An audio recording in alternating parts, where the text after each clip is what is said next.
కుంగిపోయి ఏమవుతుందని కొద్ది కుంగిపోవటం ఏంది, కొద్ది కుంగిపోవటం ఏందండి. ప్రపంచానికి ఒక పెద్ద అద్భుతం అని చెప్పి ప్రపంచం అందరం తీసుకొచ్చి చూపిస్తుంది. ప్రపంచంలోనే అతిపెద్ద లిఫ్ట్ ఇరిగేషన్ అంటే బస్సులు వేస్తే సభ చూపిస్తుంది. నేను చెప్తే ఆ డేట్ కూడా ఎప్పుడు కూలిందో కూలిపోయా. ఆ కూలిపోయిన దాన్ని ఏదో కాంగ్రెస్ వాళ్ళు ఏదో చేసినాడు, కూలిపోయా నీళ్లు తీస్తే నీ టైంలోనేగా.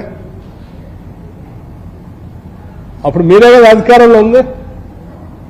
పెద్ద శబ్దంతో కూలిపోయింది. కూలిపోతే మీరే ఉంటే అధికారంలో అందులో నీళ్లు కిందికి వదిలేస్తారు.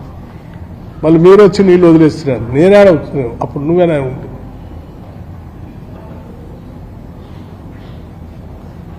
నేను కట్టించిన కాళేశ్వరం నీళ్లు తోడలేకపోతున్నారంట. ఆడున్నాయి ఆడ తోడటానికి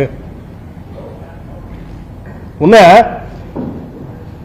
అవి కుంగిపోయా నీళ్లుంటే ఇంకా మొత్తం కూడా కొట్టుకొని పోతుంటే అవి మొత్తం నువ్వే తీసేస్తే.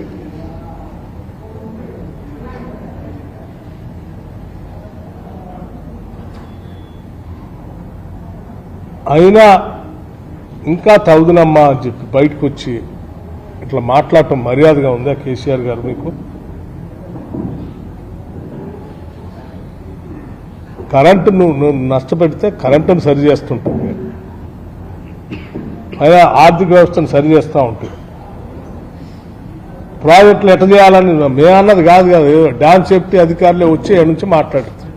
ఇది పనికిరాదు. ప్లానింగ్ సరిగా లేదు, ఉన్న ప్లాన్ సరిగా డిజైన్ చేయలేదు, చేసిన డిజైన్ని ఇంప్లిమెంట్ చేయలేదు అని వాళ్ళే చెప్పారు. 3 మాటలు. నేను ఇట్లాగా నీళ్లు నింపితే మేడిగడ్డ కాదు రేపు పొద్దున అన్నారం కూడా పోద్దని చెప్తే అన్నారం కింద నుంచి నీళ్లు లీక్ అవుతూనే ఉండదు. మీ హయాంలో మొత్తం యాతావాత అయ్యా తమరు చేసిన అప్పుల్లో మొత్తం రాష్ట్రాన్ని సర్వనాశనం చేసి కట్టి నిర్మించి చూపించి నేను చెప్పింది ఏంటంటే 3 ఒకటి కాళేశ్వరం, 2 భద్రాద్రి, 3 యాదాద్రి. ఈ 3 కదా, ఇంకేం లేవు. ఈ 3 కాళేశ్వరం అట్లా కాలిపోయింది. భద్రాద్రి సబ్ క్రిటికల్ పనిగా భారం అయిపోతుంది. యాదాద్రి వరకు పూర్తిగా కాలేదు, అది తడిసిపోప్పుడు అయిపోయి ఇప్పుడు దాని లెక్క కూడా మీకు చెప్తాను, అది అంత భారం అయిపోయింది.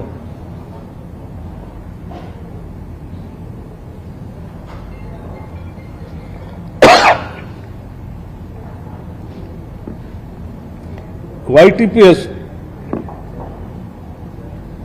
ఫస్ట్ డిపిఆర్ ప్రకారం అది 25,000 కోట్లు, 25,099 కోట్లు ఉండే ఫస్ట్ డిపిఆర్.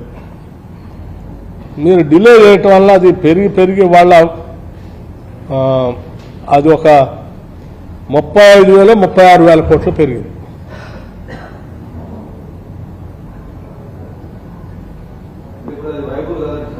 అమ్మా వైబుల్ అంటే యూనిట్ కాస్ట్ పెరుగుతూ ఉంటుంది. ఆ పడే భారం అంతా కన్జ్యూమర్ మీద పడుతుంది. ఇవాళ 5.46, 5.55, 5 రూపాయలు 40 పైసలకి, 5 రూపాయలు 50 పైసలు దొరికేది ఎట్లా పోతే అది 7 రూపాయలకు 8 రూపాయలు పోతుంది. Cost, project cost divided by unit కదా. అది ఏం చేయాలి? ఇప్పుడు ఆపేసేది కాదు, ముందు బాగుంది కాదు. ఇప్పుడుదా పెట్టిందన్నా ఏం చేయాలి? ఇంకోటి కూడా మాట్లాడండి. సారీ మర్చిపోయినాను, ఎస్ఎల్బిసి గురించి పాపం మీదే కదా అన్నాడు. ఎస్ఎల్బిసి టన్నెల్ బుద్ధి ఉండాలి. నేను అక్కడ పాదయాత్రలో ఆ టన్నెల్ దగ్గర నేను పోయాను, వాళ్ళు పడుకున్నాను, దాన్ని రివ్యూ కూడా చేశాను.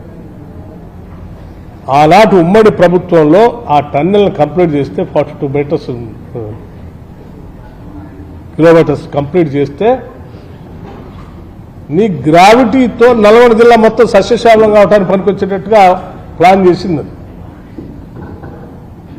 10 ఏళ్ళు నువ్వే పరిపాలన చేసావు. Not 1 year, 10 years. 42 కిలోమీటర్స్కి 32 kilometres complete అయిపోయింది ఉమ్మడి రాష్ట్రంలోనే. నువ్వు చేయాల్సింది ఓన్లీ 10 కిలోమీటర్సే. ఆ 10 కూడా చేసి రావాలా మీరు? అట్లా వదిలేసిన దాన్ని. ఇవాళ ఎస్ఎల్బిసి మళ్ళీ మాట్లాడుతాడు, ఈ పాపం మాకంటే ముందు పాలించిన 10 ఏళ్ళు పాలించిన కావచ్చు. అది ఇప్పుడు మాకంటే ముందు 10 ఏళ్ళు నువ్వే ఉంటాయి.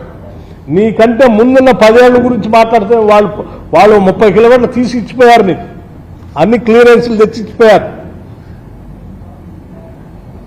నువ్వు 10 ఏళ్లలో 1 కిలోమీటర్ కూడా కంప్లీట్ చేయవచ్చు. నువ్వు 10 ఏళ్లలో పట్టుమని గట్టి పని చేస్తే 2 సంవత్సరాలు 3 సంవత్సరాలు అయిపోయాయి. ఎస్ఎల్బిసి వాళ్ళ అలా పెండింగ్ పడి ఉంటాను.